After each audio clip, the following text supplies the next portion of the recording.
Hello students, কার্যক্ষমতা শক্তি অর্থাৎ class 9-এর ফিজিক্সের যেটা বোধহয় মোস্ট প্রবলি 6th চ্যাপ্টার। তো ওই চ্যাপ্টারের আমাদের হচ্ছে কার্যক্ষমতাটা পড়ানো হয়ে গেছে। তো কার্যক্ষমতার শক্তির আমার একটা আলাদা প্লেলিস্ট আছে, তো আমি প্লেলিস্টের লিঙ্কটা নিচের ডেসক্রিপশন বক্সে দিয়ে দেবো। তো সেখান থেকে তোমরা কার্য পার্টটা এবং ক্ষমতা যে পার্টটা সেটাকে একটুখানি দেখে নিও। কার্যক্ষমতা থেকে মেনলি যে প্রশ্নগুলো বেশি আসে সেটা হচ্ছে কার্যের বা ক্ষমতার পরিমাপ কিভাবে নির্ণয় করব। কিছু কিছু একক আছে, যেরকম কার্যের ক্ষেত্রে জুল, ক্ষমতার ক্ষেত্রে ওয়াট। তো তোমাকে প্রশ্ন দিতে পারে যে কোনো যন্ত্রের ক্ষমতা এত ওয়াট বলতে কী বোঝো, সেরকমভাবে ওইদিকে জুল দিয়েও প্রশ্ন দিতে পারে। কার্যের ক্ষেত্রে একটা স্পেশাল জিনিস আছে, সেটাকে বলে কার্যহীন বল, যেটা খুব ইম্পর্ট্যান্ট পরীক্ষা আসার মতো। এবং ক্ষমতার ক্ষেত্রে একটা ইম্পর্ট্যান্ট জিনিস আছে, সেটা হচ্ছে অশ্ব ক্ষমতা কী। তো দুটোই একটু পড়তে হবে। অশ্ব ক্ষমতারও এক অশ্ব ক্ষমতা সমান কত ওয়াট, একটু কনভার্সানগুলো দেখতে লাগে। এগুলো শর্ট কোয়েশ্চেন আসে, ছোট ছোট একক আসে, মাত্রা আসে, আর যেটা আসে সেটা হচ্ছে গাণিতিক সমস্যা আসে কিছু। তো আজকে যেটা আমরা পড়ব, কার্যক্ষমতা শক্তির লাস্ট যে পার্টটা অর্থাৎ শক্তি, সেটা পড়ব। শক্তিটা একটু বড়, তো আমি শক্তিটা মেনলি দুটো ভিডিওয়ে শেষ করব। একটাতে আমরা স্থিতিশক্তি নিয়ে, স্থিতিশক্তি কীভাবে পরিমাপ করে সেটা পড়ব, আর একটায় গতিশক্তি এবং তার সাথে শক্তির নিত্যতা সূত্র বা শক্তি কীভাবে সংরক্ষিত হয় সেটা পড়ব। ঠিক আছে, তো চলো শুরু করা যাক।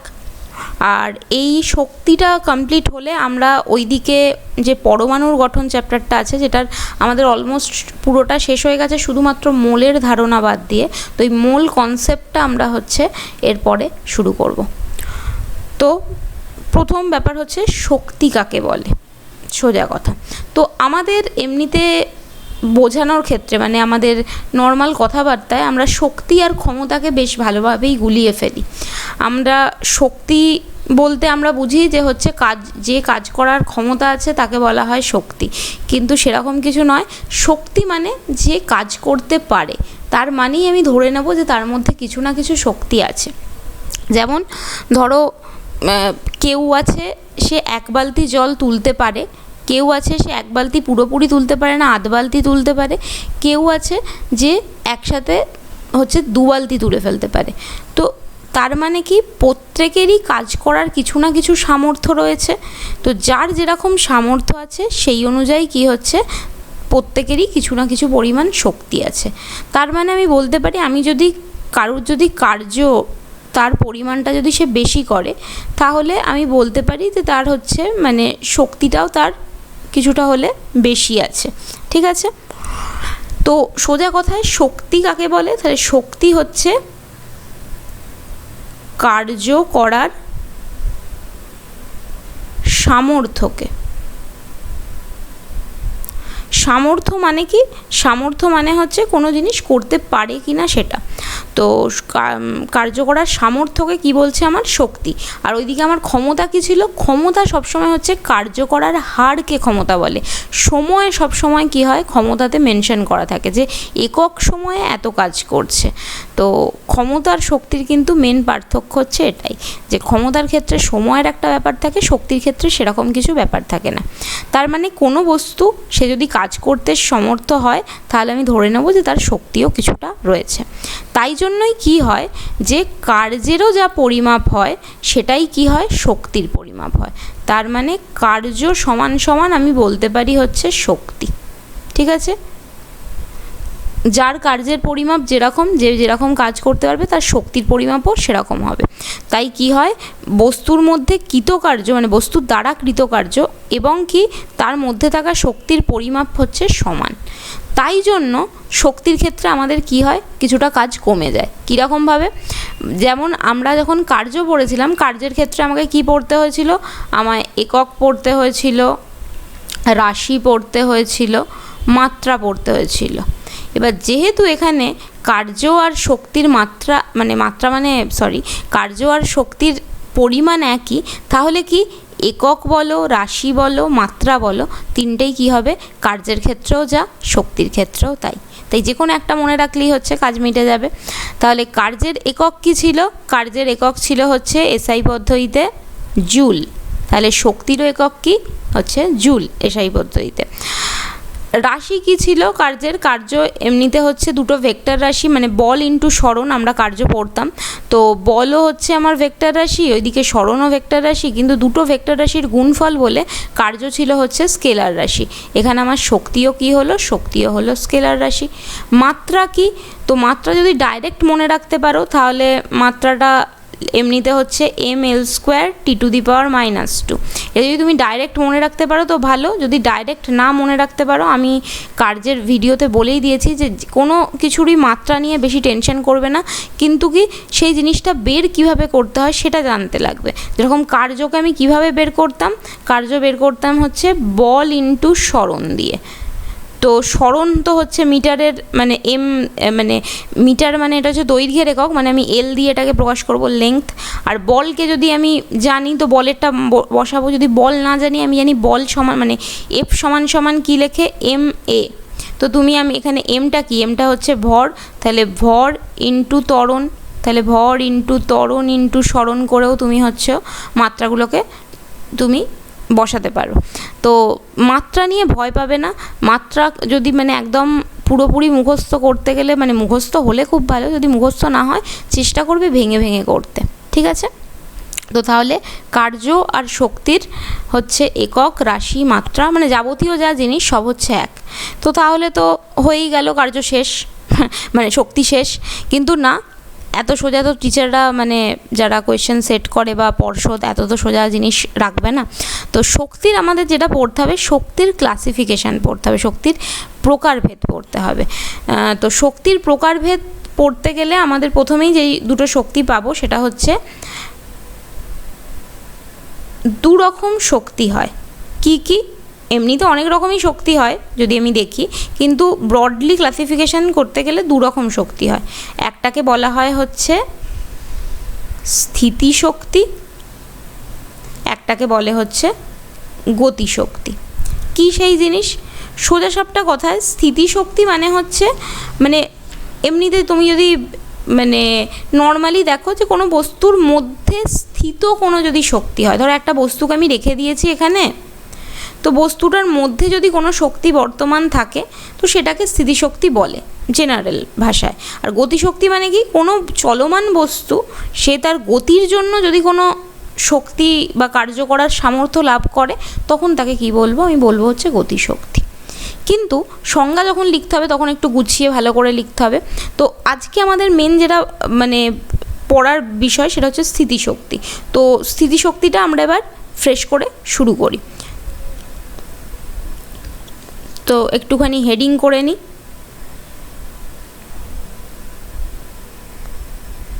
সেটা হচ্ছে স্থিতিশক্তি। বইতে যদি স্থিতিশক্তির সংজ্ঞা দেখো, ওখানে স্থিতিশক্তির লেখা আছে যে কোনো বস্তুর অবস্থান বা আকার পরিবর্তনের ফলে তার মধ্যে যদি কার্য করার ক্ষমতা কার্য করার সামর্থ্য অর্জন হয় তো তখন আমি বলবো যে ওই বস্তুটার মধ্যে স্থিতিশক্তি আছে। দুটো কথা বললো, তাহলে কি বললো? যে স্থিতিশক্তি আমি কাকে বলবো? যে কোনো বস্তুর অবস্থান ও আকার বা তুমি এটাকে আকৃতিও বলতে পারো। তো আকৃতি বা আকার পরিবর্তনের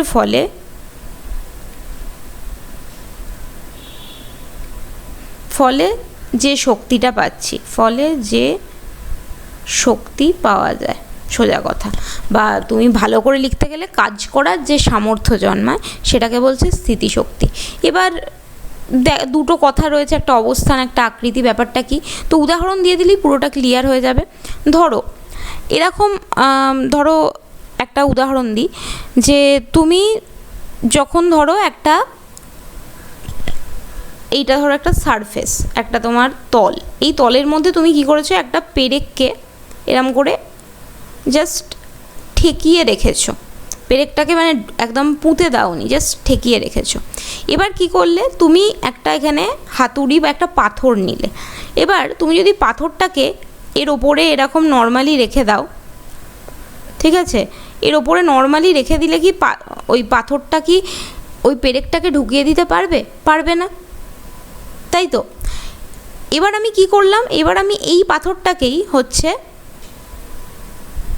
ওর এই যে অবস্থান, মানে এই যে অবস্থানটা ছিল সেখান থেকে আমি ওকে একটুখানি ওপরে তুলে দিলাম। ঠিক আছে, তাহলে কি পরিবর্তন হলো, দেখো অবস্থান পরিবর্তন হলো। যেমনি ওর অবস্থান পরিবর্তন হলো, এবার যদি আমি পাথরটাকে ছেড়ে দিই কী হবে, পাথরটা এর ওপরে হিট করবে এবং হিট করার সাথে সাথেই কী হবে হচ্ছে পেরেকটা ওই তলের মধ্যে বা দেয়ালে বলো যেখানে বলো সেখানে হচ্ছে ঢুকে যাবে। বুঝতে পারলে? তাহলে একটা হচ্ছে যদি আমি কোনো বস্তুর অবস্থান পরিবর্তন করি, তো এই অবস্থাটা যে পরিবর্তন করছি তার জন্য কি হচ্ছে, এর মধ্যে কিছুটা শক্তি সঞ্চিত হচ্ছে। সেই শক্তিটাই কি হচ্ছে, স্থিতিশক্তি। যেই শক্তিটার জন্য এখানে কি হবে হচ্ছে পেরেকটা মাটির ভেতরে বা কোনো একটা পাথরে মানে কাঠে বলো বা ইয়েতে বলো সেখানে ঢুকে যাবে। আরেকটা উদাহরণ দিই, আরেকটা উদাহরণ হচ্ছে এরকম অবস্থান পরিবর্তনের। তোমরা যদি কেউ বাঁধ দেখে থাকো, যে নদীতে যে বাঁধ দেয়, জেনারেলি বাঁধের ব্যাপারটা কি হয় যে নদীর জলকে একটা জায়গায় স্টোর করে, একটা এরকম তোমার কীরকম বলবো, এইরকম ধরো ইয়েতে করে এই ওপরে এইখানে তোমার হচ্ছে জলগুলো সব হচ্ছে এখানে স্টোর করেছে।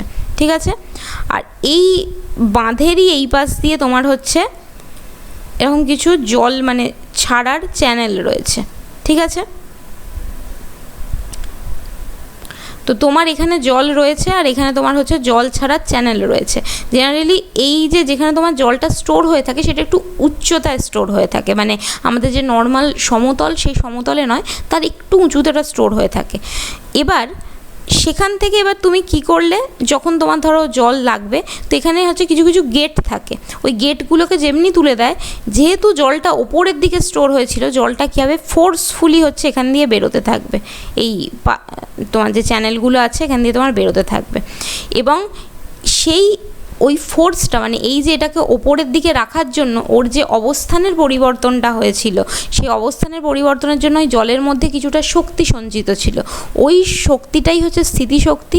স্থিতিশক্তিটা সঞ্চিত ছিল বলেই যখন আমি গেটটা খুলে দিয়েছি, জলটা হচ্ছে তীব্র স্রোতে হচ্ছে নিচের দিকে পড়ে। ঠিক আছে, এবং ওই স্রোতের মধ্যেই আমি যদি আবার টারবাইন রাখি তাহলে সেটা আবার হচ্ছে সেখান থেকে আবার বিদ্যুৎ শক্তি আমি পেতে পারি, কিন্তু সেটা আমার পরের ব্যাপার। তো এই বাঁধের মধ্যে যে জল সঞ্চয় করে রাখা হয় সেটাও কি হয়ে যাচ্ছে আমার স্থিতিশক্তির উদাহরণ। এবং কোন ধরনের স্থিতিশক্তি, সেটা হচ্ছে অবস্থানগত। ঠিক আছে, এবার একটা আকৃতিগত দেখে নিই। তোমরা সবাই তোমার তীর ধনুক দেখেছো, নিশ্চয়ই দেখেছো, না দেখলেও মানে সামনে চোখাচোখি না দেখলেও টিভি সিরিয়ালে তো দেখেইছো, রামায়ণ মহাভারতে। তো জেনারেলি হয়টা কি, তীর ধনুক দেখতে হচ্ছে অনেকটা এইরকম। এটা হচ্ছে আমার ধনুক। ধনুকের হচ্ছে এইখানের সাথে যেটা হয় একটা ছিলা বাঁধা থাকে, এই যে লম্বা মতো যেটা বাঁধা থাকে এটাকে বলা হয় ছিলা। এখানে আমি কি রাখি, এখানে হচ্ছে আমার তীরটাকে আমি এখানে রাখি। এবার রাখার পরে কি করি আমি, অ্যাকচুয়ালি রাখার পরে যেটা করি আমি হচ্ছে তীরটাকে ধরে পেছন দিকে টানতে থাকি। তীরটাকে পেছন দিকে টানার ফলে কি হয়, যেটা হয় হচ্ছে এই যে দড়িটা হচ্ছে পেছন দিকে এরকমভাবে টেনে ধরি, এবং এই টেনে ধরার ফলে যে জিনিসটা হয়, তাহলে ওর কি পরিবর্তন হলো, ওর পরিবর্তন হলো হচ্ছে আকৃতি। ঠিক আছে, অবস্থান আর আকৃতির মধ্যে কিন্তু পার্থক্য আছে, বা আকারের মধ্যে পার্থক্য আছে। অবস্থান মানে কি, অবস্থান মানে হচ্ছে জিনিসটা যেরকম সেরকমই আছে, কিন্তু কি আমি তার পজিশনটা চেঞ্জ করে দিই, আমি তার জায়গাটা চেঞ্জ করে দিয়েছি, সেটা হয়ে যাচ্ছে অবস্থান। আর আকার মানে জিনিসটা যেরকম ছিল আমি সেটাকেই টেরিয়ে বেঁকিয়ে একটা অন্য জিনিস করে দিয়েছি। যেমন এটা এই রকম অবস্থায় ছিল, ঠিক আছে, আমি জিনিসটাকেই কি করেছি, ওটার আকার যেটা, আকারটা এরকম স্ট্রেট লাইন ছিল, আমি ওটাকে আকারটাকে টেনে এরকম করে মানে চেঞ্জ করে দিয়েছি। তো যদি আকার পরিবর্তন করার ফলে কি হয়, এবার তুমি যদি এখানে এই তীরটাকে রাখো, সরি আমার তীরটা একটু বেঁকে গেল, তো তুমি যদি নর্মাল অবস্থায় তীরটা রাখো কি হবে, তুমি যদি ছিলাটা ছেড়ে দাও তীরটাও হচ্ছে মাটিতে সঙ্গে সঙ্গেই পড়ে যাবে। কিন্তু তুমি যদি ওই তীরের যে ছিলাটাকে ধনুকের ওটাকে যদি ওরকম টেনে ছাড়ো তাহলে কী হবে, তীরটা অনেক দূরে গিয়ে পড়বে। তো এই যে আকার পরিবর্তনের জন্য কি হয়, এই ধনুকের মধ্যে একটা হচ্ছে স্মৃতিশক্তি হয়, জমা হয়ে থাকে। সেই স্মৃতিশক্তিটাই কি করে হচ্ছে ওই তীরের গতির জন্য হচ্ছে দায়ী। ঠিক আছে, এই উদাহরণটা বুঝলে। আরও একটা উদাহরণ দিই, তোমরা সবাই স্প্রিং দেখেছো, তো এই ধরো এটা একটা স্প্রিং। তো স্প্রিং নর্মালি, স্প্রিংয়ের বৈশিষ্ট্য কি? স্প্রিং হচ্ছে স্থিতিস্থাপক।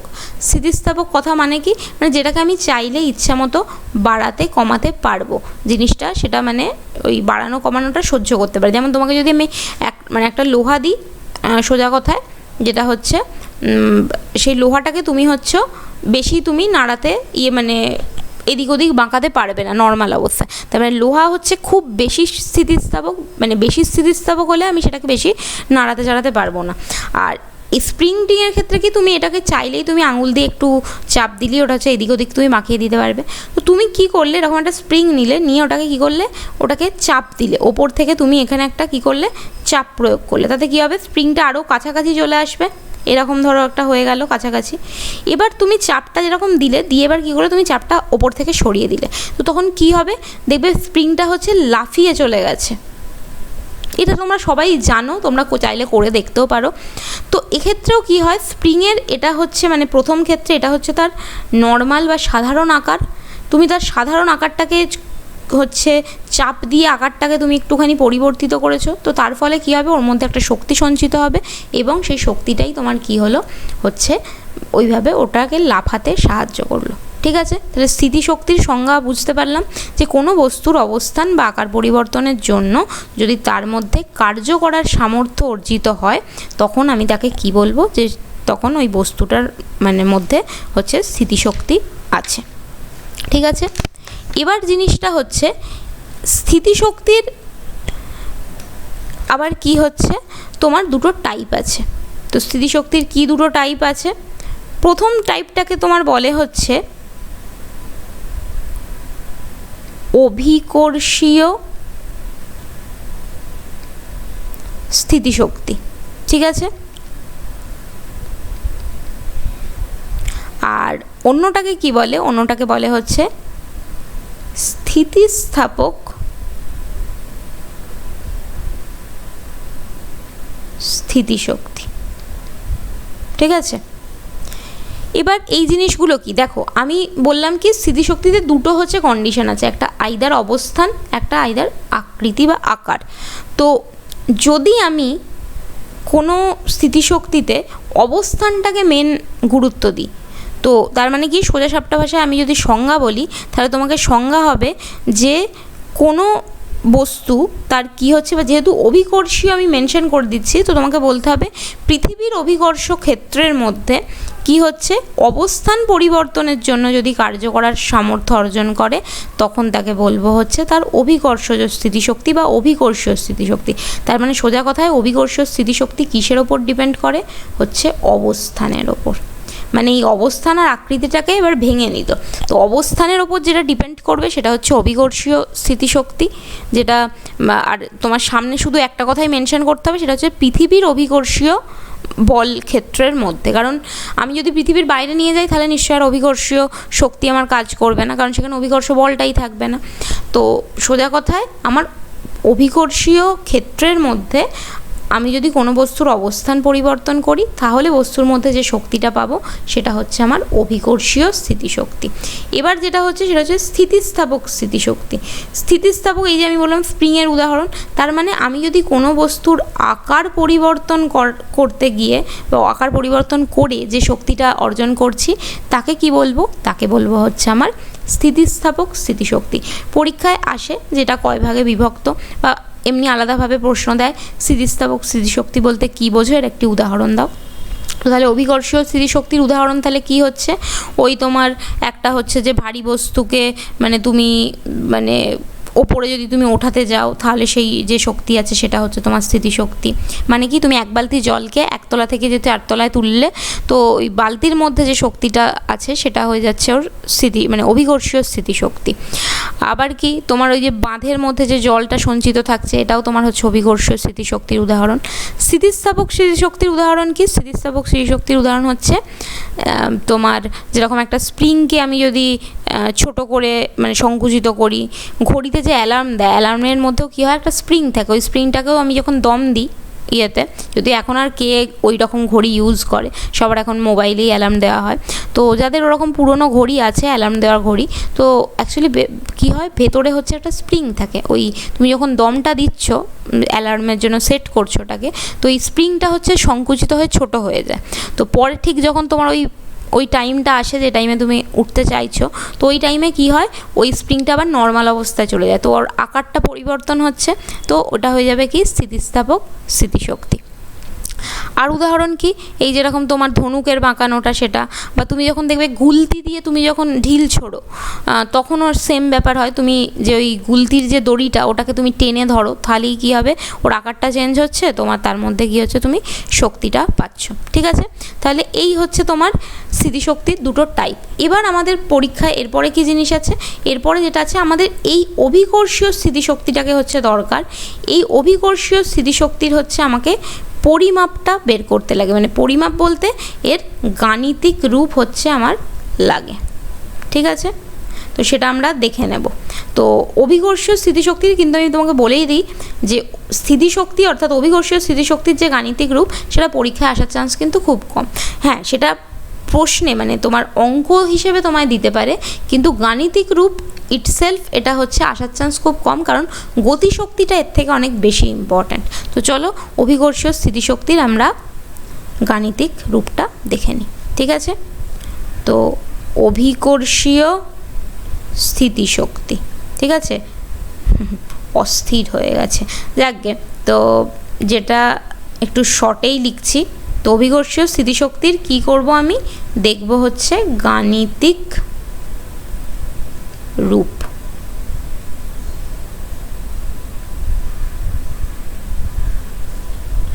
ঠিক আছে, এবার হচ্ছে কি জিনিস এই অভিকর্ষীয় স্থিতিশক্তির গাণিতিক রূপ। দেখো, আমি কি বললাম যে অভিকর্ষীয় স্থিতিশক্তি মানে কি, যে কোনো একটা অভিকর্ষীয় ক্ষেত্রের মধ্যে আমি কি করব, কোনো বস্তুর অবস্থান পরিবর্তন করব। ঠিক আছে, তাহলেই সেটা অভিকর্ষীয় স্থিতিশক্তি। এবার এক্ষেত্রে আমি কি করলাম, এবার কিছু জিনিস ধরে নিই। আমি ধরে নিচ্ছি আমি একটা বস্তু নিয়েছি, সেই বস্তুটার ভর হচ্ছে m। ঠিক আছে, এবার বলেই দিয়েছে অভিকর্ষীয় বল ক্ষেত্রের মধ্যে থাকতে হয়, মানে যেখানে আমার অভিকর্ষ বল কাজ করবে। তো আমার অভিকর্ষজ বল যেটা, সেটা কত, সেটা হচ্ছে আমার জি, বা অভিকর্ষ মানে তোমার অভিকর্ষজ ত্বরণ বলো বা তুমি অভিকর্ষজ বল বলো, তো সেটা কি, সেটা হয়ে যাচ্ছে আমার জি। ঠিক আছে, এবার কি, আর আমি ধরে নিলাম যে বস্তুটাকে, ধরো বস্তুটা হচ্ছে এখানে রয়েছে, যে বস্তুটার হচ্ছে m ভর, আর বস্তুটাকে আমি কি করলাম, হচ্ছে একটা উচ্চতায় তুললাম, উচ্চতায় এই জায়গাতে তুললাম, এই উচ্চতাটাকে আমি ধরে নিলাম হচ্ছে h। ঠিক আছে, তাহলে থার্ড যে জিনিস হচ্ছে সেটাকে ধরে নিলাম উচ্চতা সমান সমান হচ্ছে h। ঠিক আছে, তাহলে আমি ভর পেয়ে গেলাম, অভিকর্ষীয় বল পেয়ে গেলাম, অভিকর্ষীয় বল বলতে এখানে অভিকর্ষীয় ত্বরণ যেটা আমি বলতে চাইছি, তো সেটাকে পেলাম, মানে প্রযুক্ত বল আর ইয়েতে। আর হচ্ছে এটা, আমি এটাকে এক কাজ করি, এটাকে বল লিখলে একটু ভুল হবে,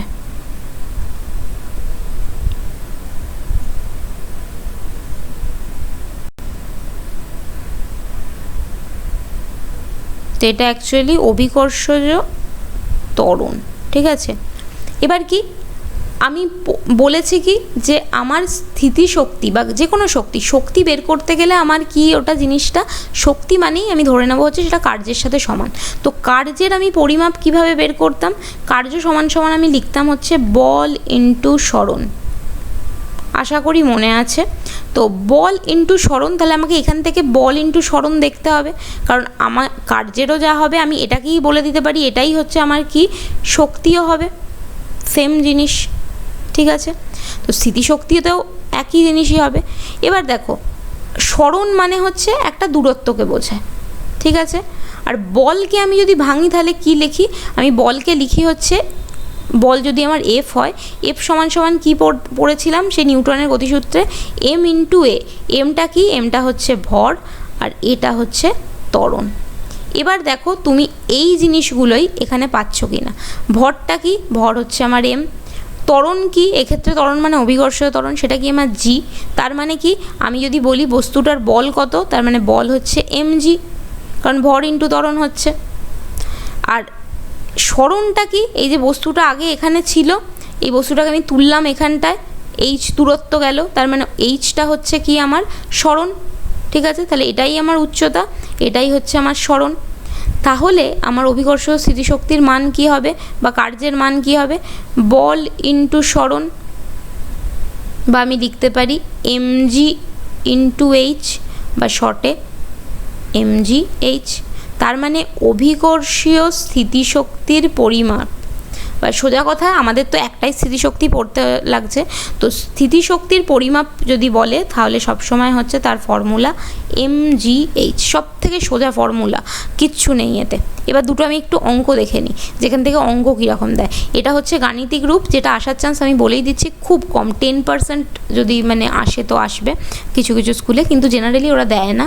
ওদের পছন্দের জিনিস হচ্ছে গতিশক্তি, আর তারপরে হচ্ছে তার গতিশক্তির সংরক্ষণের সূত্র।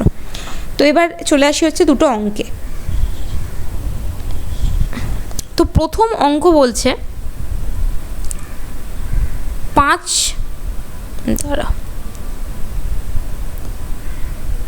5 মিটার উচ্চতায় আমি কি করছি, উচ্চতায় আমি একটা বস্তুর ভরকে, মানে একটা বস্তুকে আমি হচ্ছে ওপরে তুলবো। সেই বস্তুটার ভর বলে দিয়েছে, বস্তুটার ভর বলেছে হচ্ছে 2 কেজি। ঠিক আছে, 5 মিটার উচ্চতায় আমি একটা 2 কেজি ভরের বস্তুকে তুলব। তো তোমাকে বলেছে বস্তুটার মধ্যে তাহলে স্থিতিশক্তি কত আছে, বা স্থিতিশক্তি কত হবে ওটা তোলার পর, সেটা তোমাকে বের করতে হবে। তাহলে আমি কি বললাম, স্থিতিশক্তি মানেই আমার ফর্মুলা কি, আমার ফর্মুলা হচ্ছে mgh। ঠিক আছে, আমার এখানে যেটা হচ্ছে আমাকে, মানে তুমি যদি দেখো আমার m এর পরিমাণ কত হচ্ছে 2। ঠিক আছে, জি এর পরিমাণ কি, এবার হচ্ছে একটা কথা, জি এর পরিমাণ সবসময় হচ্ছে ফিক্সড থাকে। এটা হয়তো তোমরা ক্লাস 7-8-এ পড়েছো, কারণ ওখানে তোমাদের মহাকর্ষ অভিকর্ষ বলে একটা চ্যাপ্টার ছিল। তো জি এর মান কিন্তু হচ্ছে এই পৃথিবীর জন্য ফিক্সড। সেই মানটা কত, 9.8 মিটার পার সেকেন্ড। ওকে, মিটার পার সেকেন্ড স্কোয়ার, কারণ এটা তো তোমার হচ্ছে একটা ত্বরণ হচ্ছে মিটার পার সেকেন্ড স্কোয়ার। তো এটা হচ্ছে আমার জি এর ফিক্সড মান। কিন্তু যেটা হয় পরীক্ষায় অনেক সময় ক্যালকুলেশন করার জন্য আমরা কি করি, 9.8টাকে একটা রাউন্ড ফিগারে ধরে নিই হচ্ছে 10 মিটার পার সেকেন্ড স্কোয়ার। এবার এটা হচ্ছে মাথায় রাখবে যে যদি তোমাকে না মেনশন করে দেওয়া থাকে অঙ্কতে যে তোমার জি এর পরিমাপ, তাহলে তুমি 10 মিটার পার সেকেন্ড স্কোয়ার ধরে করতে পারো। কিন্তু তোমাকে যদি পরীক্ষায় ধরো অঙ্কটা দিয়ে ব্র্যাকেটে লিখে দিয়েছে জি সমান 9.8 মিটার পার সেকেন্ড স্কোয়ার, তাহলে তোমাকে 9.8 ধরেই করতে হবে। ঠিক আছে, তো আমি এখানে ধরে নিলাম যে আমার হচ্ছে জি যেটা, সেটা হচ্ছে আমি ধরে নিলাম হচ্ছে 10 মিটার পার সেকেন্ড স্কোয়ার। ঠিক আছে, আর এইচটা তাহলে আমার এখানে কি হচ্ছে 5 মিটার উচ্চতা, তাহলে এটা হচ্ছে 5। ঠিক আছে, তাহলে আমার স্থিতিশক্তি কত হবে, সোজা সাপটা হিসেব করো, 2 ইন্টু 10 ইন্টু 5, তাহলে 100। কি হবে এবার দেখো, স্থিতিশক্তি, শক্তির তাহলে একক কি, কার্যের যা একক, তার মানে জুল। ঠিক আছে, বোঝাতে পারলাম? তো এই হলো একটা অঙ্ক। সেকেন্ড অঙ্কে আসি এবার। তাহলে এটা যদি তোমরা টুকতে চাও তো টুকতে পারো, নয়তো বুঝে গেলে নিজেরাই করতে পারবে। তো এর পরের অঙ্ক বলছে একটা বস্তুর ভর বলে দিয়েছে, বস্তুটার ভর হচ্ছে 200 কেজি। ঠিক আছে, বলছে বস্তুটাকে কত উচ্চতায় তুললে, তার মানে আমাকে উচ্চতা দেওয়া নেই, কত উচ্চতায় তুললে কি হবে, ওর মধ্যে যে স্থিতিশক্তিটা আছে সেই স্থিতিশক্তির পরিমাণ হয়ে যাবে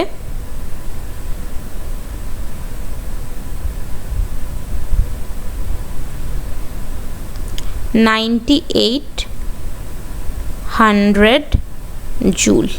ঠিক আছে, তোমাকে বলছে একটা 200 কেজি ভরের বস্তু আছে, সেই বস্তুটাকে আমি একটা সার্টেন উচ্চতায় তুলব, আমি জানি না উচ্চতাটা কত। ওই উচ্চতায় তোলার ফলে আমার যে স্থিতিশক্তি সেটার পরিমাপ হয়ে গেছে 9800। তোমাকে বলতে হবে যে কত উচ্চতায় তাহলে আমি ওটাকে তুলেছিলাম। তাহলে এখানে কি হয়েছে, আমার যে স্থিতিশক্তি, সেই স্থিতিশক্তি এটাকে কিভাবে লেখা হয়, এটাকে লেখে হচ্ছে ইপি বলে। ই ফর হচ্ছে এনার্জি মানে শক্তি, আর স্থিতিশক্তিকে বলা হয় ইংলিশে পোটেনশিয়াল এনার্জি, তাই জন্য লেখে এটাকে ইপি। ইটা হচ্ছে বড় হাতের, তার নিচে হচ্ছে এরকম পি লেখে। তো ইপির পরিমাণ কত, ইপির পরিমাণ হচ্ছে 9800 জে। তাহলে আমার ফর্মুলা কি, আমার ফর্মুলা বলছে শক্তি সমান সমান মানে স্থিতিশক্তি সমান সমান কি mgh। এর মধ্যে কি শক্তিটা আমি জানি 9800, এমটা কত, এমটা হচ্ছে 200, জি কত, জি হচ্ছে আমি এখানে তুমি 9.8ও ধরতে পারো, তুমি চাইলে 10ও ধরতে পারো, কিছু দেওয়া নেই।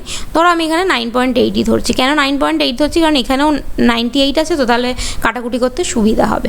তো এইগুলো একটুখানি নিজের মানে মাথা খাটিয়ে বের করো, যে তোমার যদি ওখানে ধরো 98 আছে বা কখনো কখনো 49 আছে, তো 98-এরই অর্ধেক হচ্ছে 49, তো তখন চেষ্টা করবে হচ্ছে 9.8 ধরে করতে। তাতে কী হবে, তোমার যে ক্যালকুলেশনটা সেটা হচ্ছে মিলে যাওয়ার চান্স বেশি। ঠিক আছে, তো এটা 9.8 ধরলাম। আর এইচটা আমি জানি না, তো এইচটাই আমার লাগবে। তো কী করবো, এই দুটোকে আমি ওই দিকে নিয়ে চলে যাব। তো এই দুটো ওই দিকে নিয়ে গেলে কী হবে, 9800 বাই 200, 9.8 এটা সমান সমান এইচ। তাহলে কী হবে, এই শূন্য দিয়ে এই শূন্য কেটে যাও, এখানে পয়েন্ট আছে, এই পয়েন্টটা তুললে এখানে আরও একটা শূন্য বসবে। তো এই 98 দিয়ে এই 98 কেটে গেল, পড়ে রইল ওপরে এখন 10। ঠিক আছে, তো এই 2 দিয়ে এই 10টাকে কাটলে হচ্ছে পড়ে থাকবে 5। তার মানে উচ্চতাটা কত, যে ওই 200 কেজি ভরের যে বস্তুটা, ওটাকে যদি আমি 5 মিটার উচ্চতায় তুলি, তাহলেই কি হয়ে যাবে, আমার ওর স্থিতিশক্তির পরিমাণ 9800 জুল হয়ে যাবে। বুঝতে পারলে, এর অঙ্ক খুব সোজা। তুমি যদি এখানের এই গোটা চ্যাপ্টারটাই হচ্ছে তোমার ফর্মুলা বেসড, ফর্মুলার এদিক ওদিক মানে বাইরে কোনো অঙ্ক নেই, তুমি যদি জিনিসটা ঠিকঠাকভাবে বুঝতে পারো, তুমি সবকটা অঙ্কই খুব ইজিলি করতে পারবে। ঠিক আছে, এটা পুরোটাই হচ্ছে তোমার ম্যাথ বেসড একটা চ্যাপ্টার। টুকটাক কিছু প্রশ্ন থাকে তোমার হচ্ছে এই রাশি, একক, মাত্রা এইসব, কিন্তু জেনারেলি এটা হচ্ছে তোমার পুরোটা ম্যাথামেটিক্যাল চ্যাপ্টার। ওকে, তাহলে আজকের ক্লাসে শুধু এই স্থিতিশক্তিটুকু থাকুক। এই জিনিসটা বুঝে গেলে নেক্সট ক্লাসে আমরা গতিশক্তিটা পড়বো। গতিশক্তিটা একটু ইম্পর্ট্যান্ট, তো নেক্সট ক্লাসে আমরা পড়বো হচ্ছে গতিশক্তি। ওকে, থ্যাংক ইউ।